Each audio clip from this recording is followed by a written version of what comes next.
Okay, just got back from the Pasco, Washington Kicks, Cards, and Collectibles inaugural show. And it was a good show. Big show. Bigger than I thought type show. But we got some takeaways. And there was maybe only 2 tables there that had kind of the concept of kicks, sneakers, and a few tables with collectibles. But I would say there was about 40 tables of cards. And they originally said about 30, at least 40, maybe approaching 50. 30 to 50 we'll go with. But let's run into the takeaways before we run into what was all picked up, take a closer look. If you are sticking around for that, thank you very much.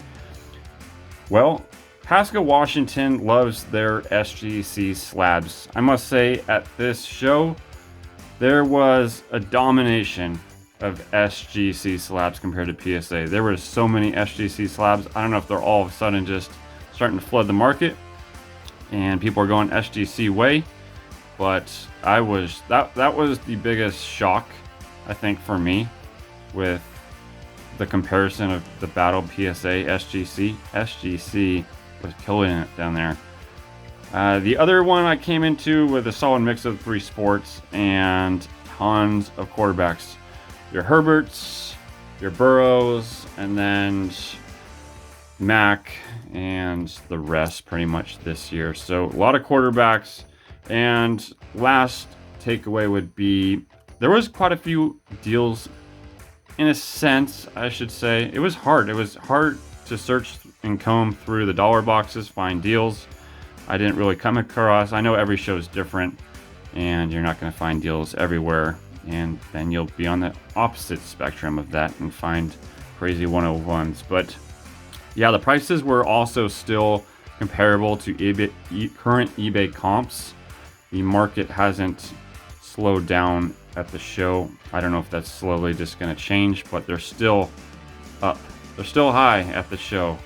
But I found some fun for me and some PC items along with, I'm not quite sure. Most of these cards here are either going to be PC, sent off to grading, or just resold. The ones that are going to send off to grading might stay in the PC, might not, but obviously there's going to be some specific PCs. I tried to order these actually in the concept and route of how the video is going to lay out, which tables I hit first. Also, before we get into the cards, I know this is taking forever, but thank you for listening.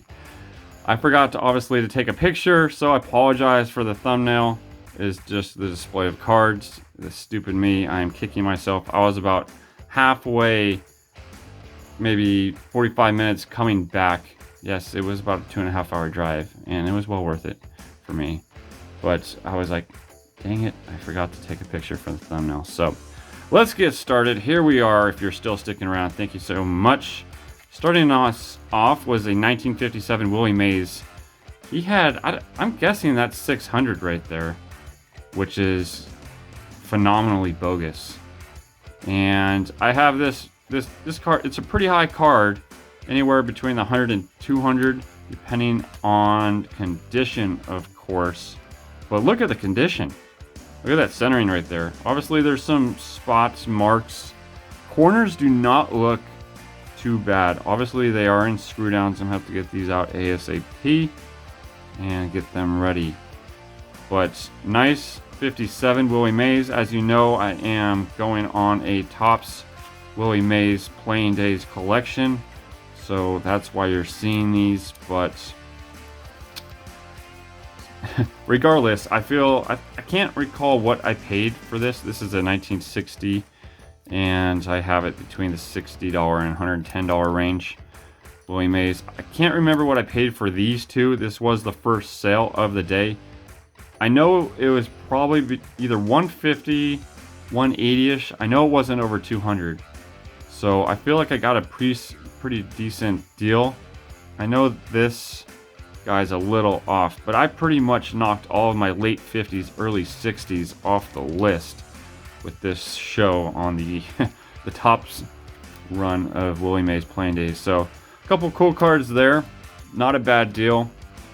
Let me know whether in the comments if you are still here and want to see the rest. I keep repeating that. I don't know whether to send my cards off to SGC or PSA as far as these Willie Mays. We'll get into this other stack here, which you saw in the video. We'll check out condition. But yeah, I am not sure on... I have a couple cards already in SGC, but I don't know whether to start this run with SGC or PSA. I know SGC is very well in the vintage game, almost even more so than PSA, so it's kind of leaning me towards them, and their grading standards are basically the best in the game. Very predictable, kind of know what you're getting, and it seems like the graders right now over at PSA, although I would think, you would have to suspect that the vintage graders at PSA have been there for a while, and the ones that are grading kind of the new ultra modern stuff are the newer graders that they have just hired. So I am still kind of, I was trying to decide and think about that as I was driving home. I was like, should I start this run with PSA or SGC? So let me know in the comments which route I should possibly go. I'm still kind of on the fence. This was just kind of a funny pile I just found out of a box. Some Max Scherzer Topps news. And I'm not quite sure what the value of all these are, but let's just run through them. And I think I paid $25 for this stack right here. So before I get any further, I brought $769 to this show, and I spent every single dollar. Unfortunately, one stack I don't think was like viewed, recorded is the word I'm looking for. I will try to speed this haul up, but yeah, I spent a good amount of money, and for the most part, I got basically some safe bets in these guys. So let's go through here. Max Scherzer, we've already seen, we got a couple of those. An Evan Longoria, outside shot for the haul, but there's got to be some collectors for him. That's a nice looking card right there. Masterpieces. Second show in a row I've come across Masterpieces, some rookie card. I had Timmy last show here in Coeur d'Alene. So Evan Longoria, another rookie card, upper deck. And what is this? Just X's? I'm not quite sure. Yeah, X, upper deck X. Okay. And a David Price rookie out of 2009. And this Mariano Rivera. Just thought it was a cool looking card.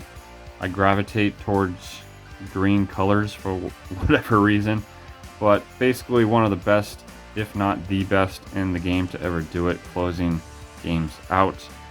9,000 is definitely a high number, and I saw all the chipping on the back there on the top there by my finger. I did see that, but I was like, you know what, this is kind of a unique card, so I grabbed it. Feel that wasn't a bad, I think I looked these up and they were going for like $10. So almost just those two pays for the lot. I'm sure the rest of these cards are at least well worth $5 for that lot.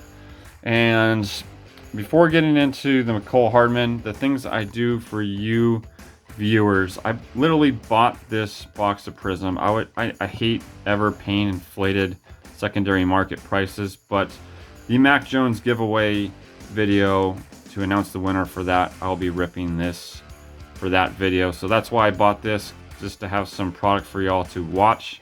So we'll be getting into this hanger box.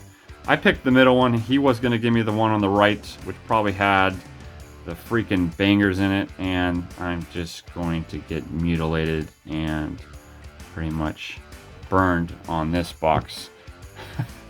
We shall see. McCole Hardman, I would suspect, is going to have a incline of a year with Tyreek Hill gone. So I'm sure there's quite a few. He's just, I don't know, every year I've actually picked him up in my fantasy draft just thinking he's going to have a breakout season, but that hasn't hit.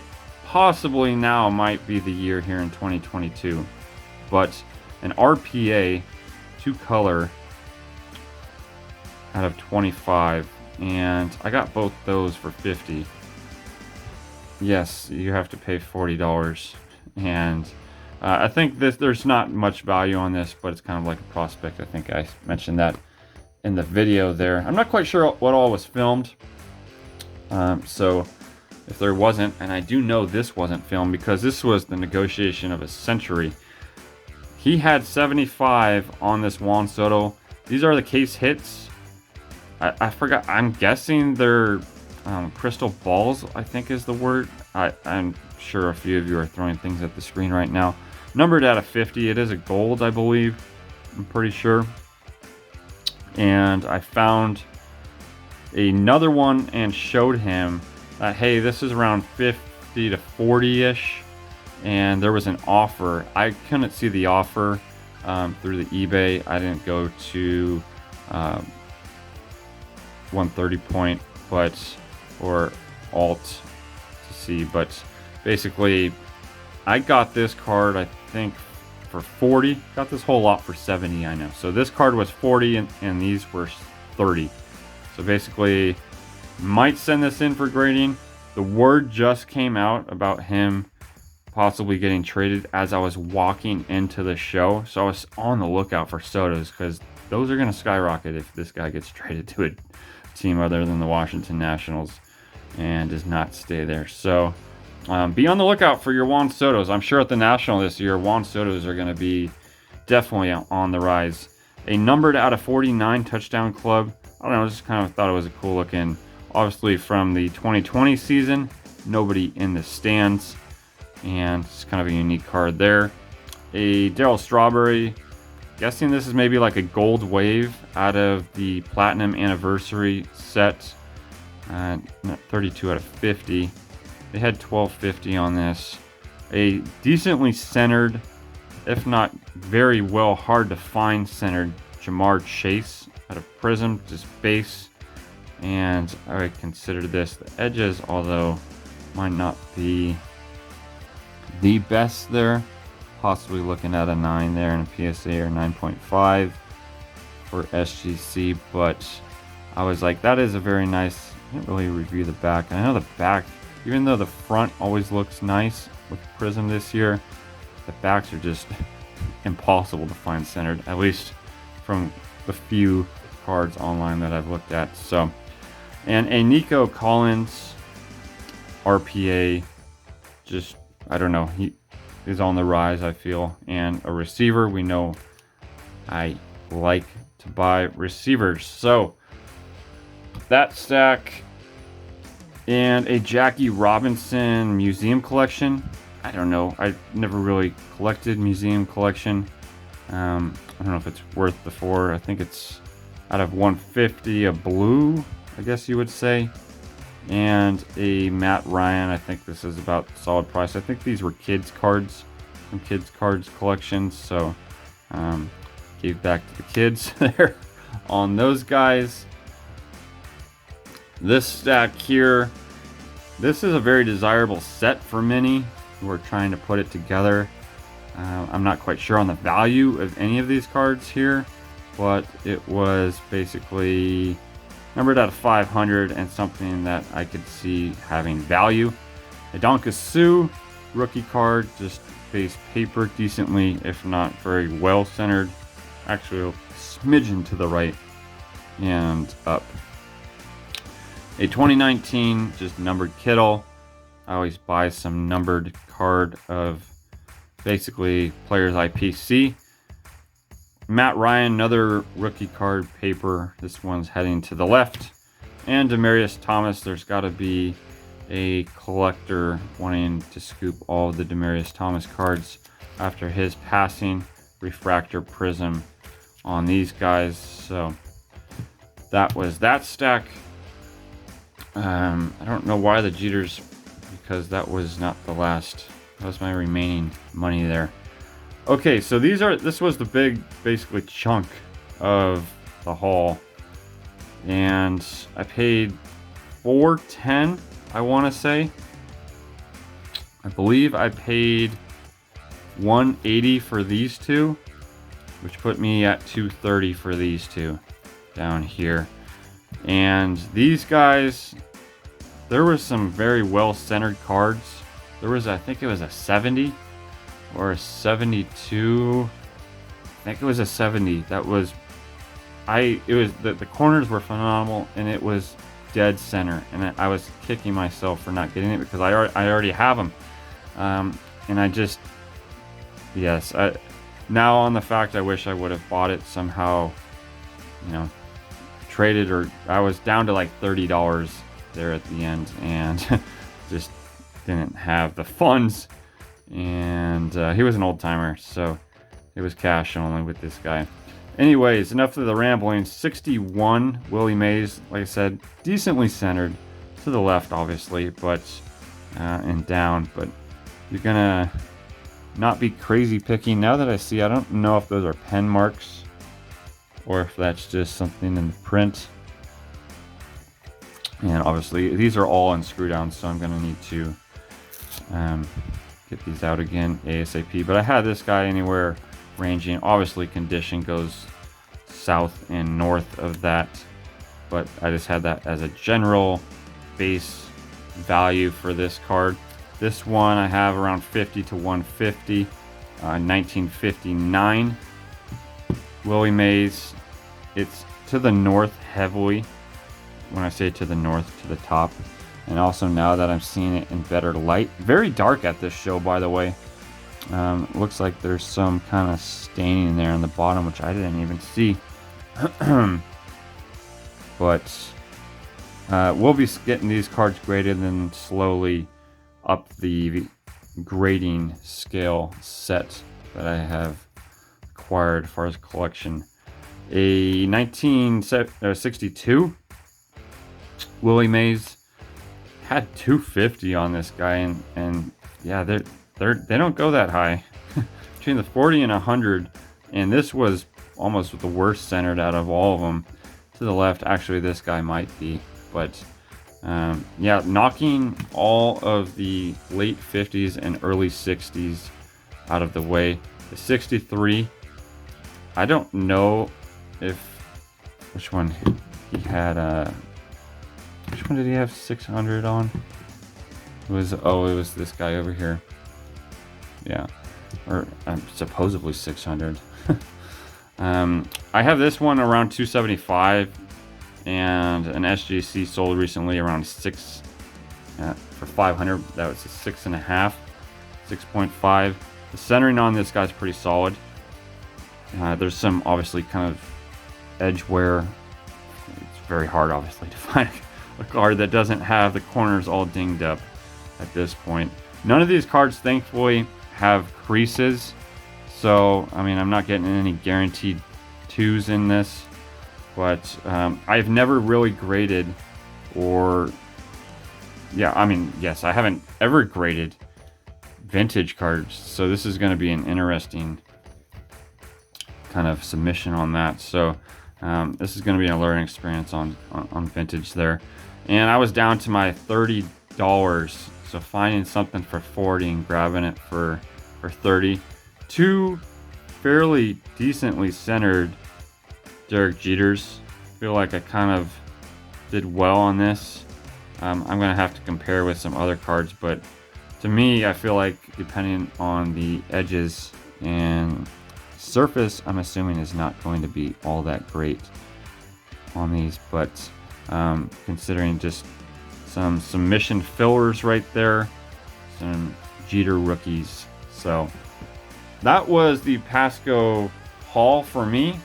Thank you for watching. Let me know what your favorite card was. Let me know on the SGC versus PSA. Should I go one way or the other on submission? Let me know anything else you enjoyed about the video. Stay tuned. This video probably have maybe a couple days to get in the submission for the Mac Jones that I will be giving away in the middle of this upcoming week. So stay tuned for that. And as always, thanks for watching. Consider a sub if you enjoy this content and future videos just like this. Take care, y'all. Have a good one.